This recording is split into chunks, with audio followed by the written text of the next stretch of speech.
Amigos y amigas de Patria para Todo, Patria para Siempre. Hoy estamos a 17 de mayo. Hace 56 años que un día como hoy se combatió muy fuerte en la parte norte de la ciudad.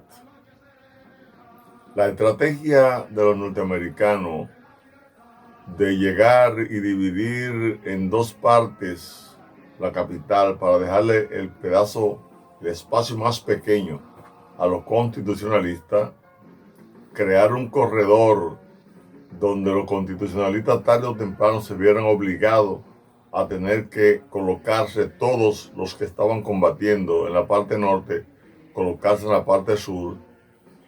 Ese corredor, como hemos dicho, favoreció mucho a las tropas de San Isidro, que fueron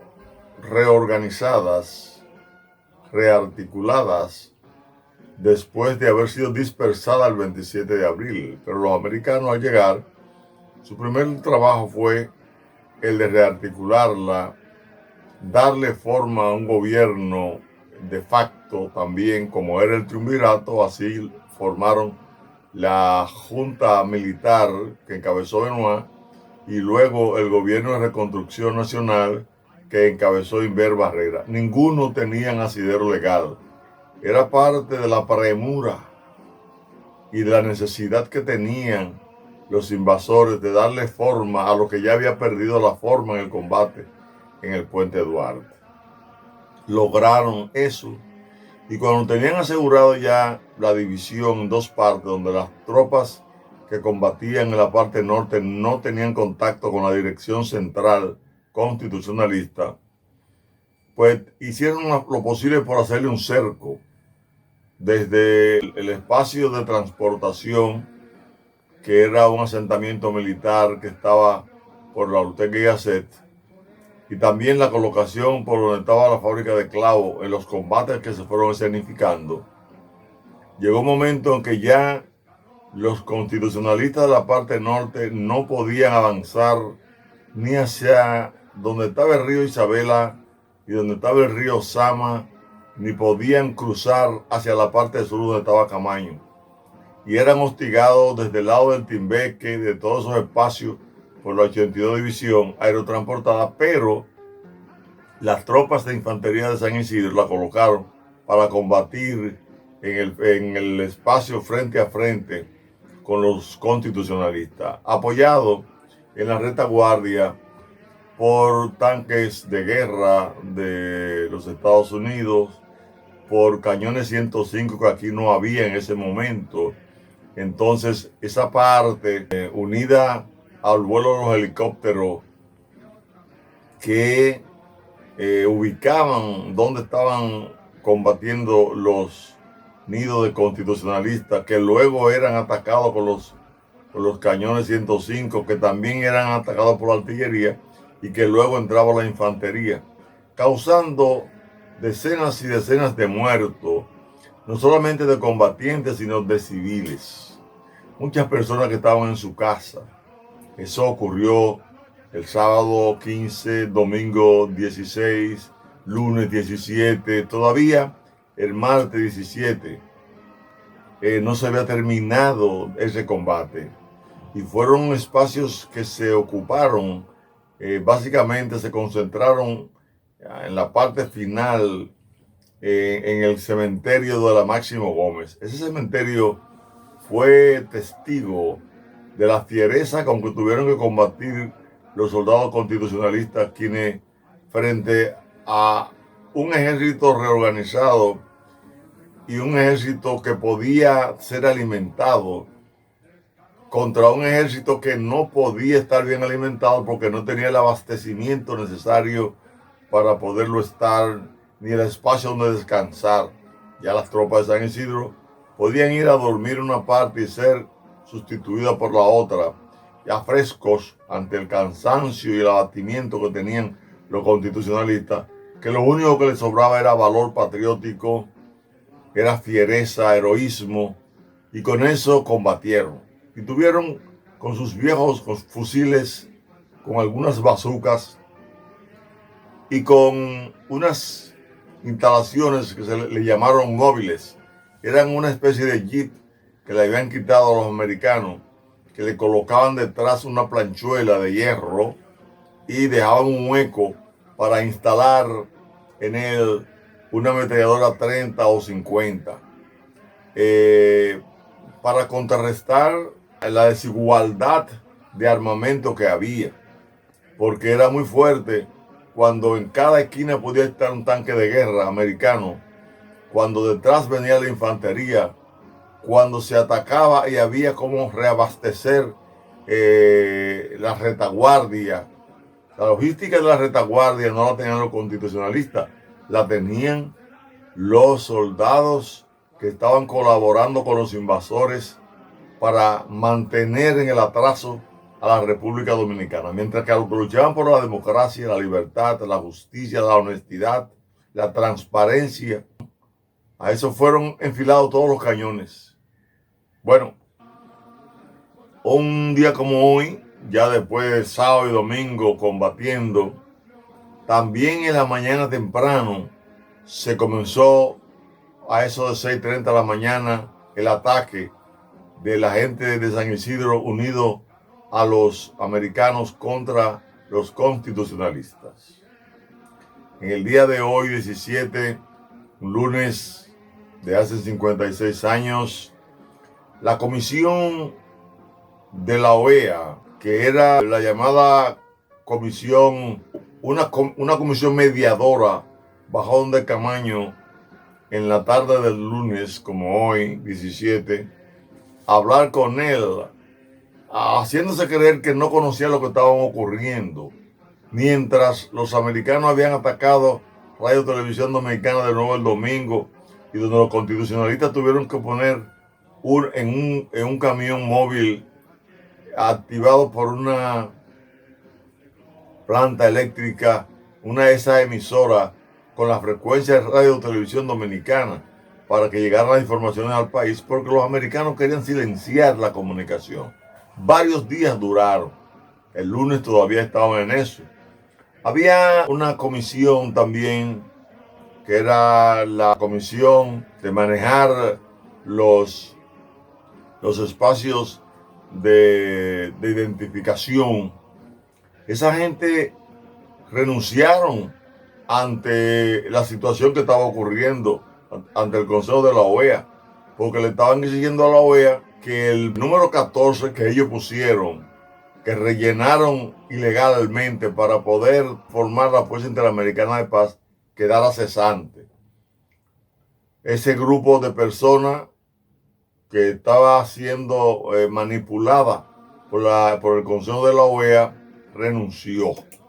Esa comisión, llamada Comisión de Credenciales, renuncia, pero también la ONU crea un representante civil, José Antonio Mayobre, un venezolano, para que sea su representante directamente. Ya habían nombrado a Inderjit Ricken, un mayor general hindú, para que le reportara desde el punto de vista militar lo que verdaderamente estaba ocurriendo aquí, porque no se creía en los informes de la OEA.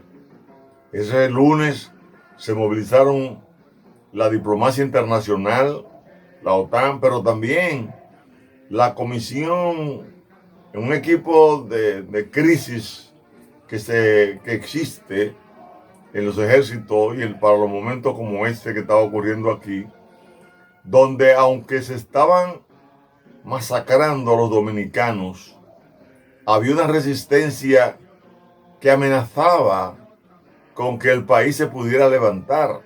Eso se evitó con el cordón y dejando al alto mando constitucionalista prácticamente atrapado entre el mar y el espacio de ese corredor. No se podía movilizar. Fue una estrategia que utilizaron para impedir que el ímpetu nacionalista, heroico del pueblo dominicano no se extendiera por todo el país. Solamente hubo en ese espacio de tiempo la presencia de los cadetes en San Pedro de Macorís, quienes llegaron el domingo amanecer lunes, en la madrugada del lunes 26, antes de llegar las tropas norteamericanas, ocuparon la fortaleza México en San Pedro de Macorís y colocaron avanzadas para recibir ataques que pudieran venir de San Isidro. Esas tropas de cadetes se colocaron en la entrada del Ingenio Consuelo y también en el río Iguamo, en diferentes espacios de ahí, hasta que fueron ametrallados el martes 27 por uno de los aviones que había ametrallado el puente y siguió para San Pedro de Macorís y ametralló también. Ese espacio de San Pedro de Macorís se pensaba que se podía extender hasta la Romana y cuidado. Las únicas fuerzas que pudieron instalarse fuera de la capital después de eso fueron las fuerzas de los cadetes de la Academia Militar Batalla de las Carreras.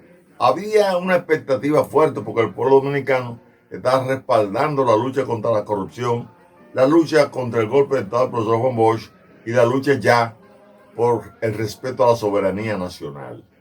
Esos fueron días de gloria para la patria porque vieron muchos hombres y mujeres que se sacrificaron, pero su sacrificio no fue en vano.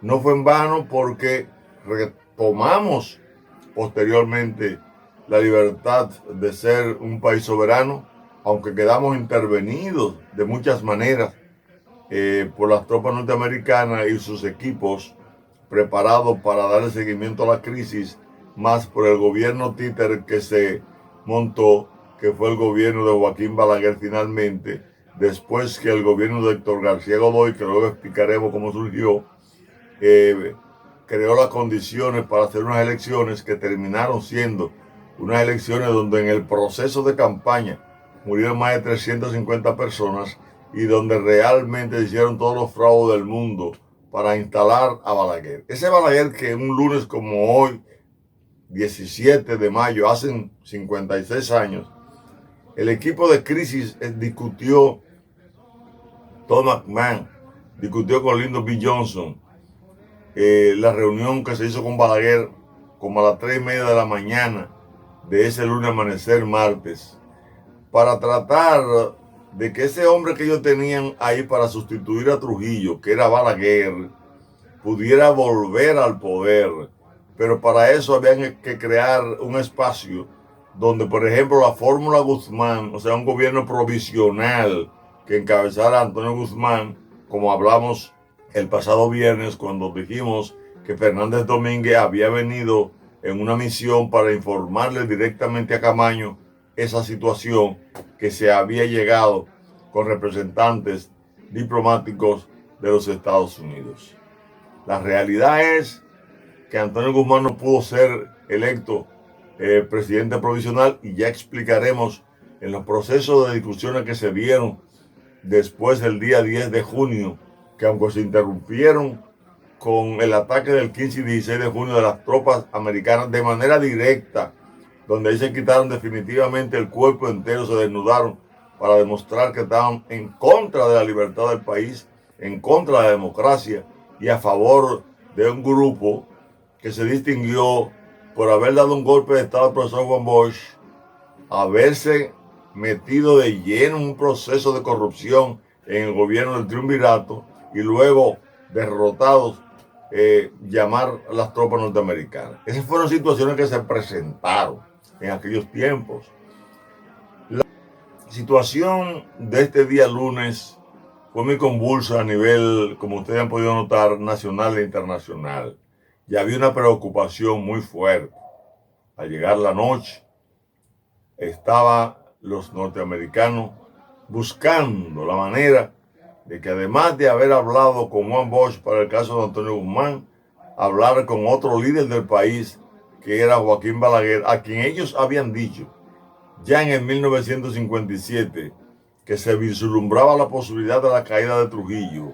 Ellos plantearon en informes desclasificados de la CIA que publicó Víctor Grimaldi, decían que el hombre que iba a sustituir a Trujillo, que podía sustituirlo, era Balaguer, porque él no se había manchado ni con la sangre ni con el peculado directamente de la tiranía. Y vislumbraron que ese intelectual, como ocurrió después, iba a llenar un espacio de muchos años para favorecer la oligarquía hambrienta de la República Dominicana, que quiso llenar al país de corrupción y que la han llenado de corrupción hasta el día de hoy.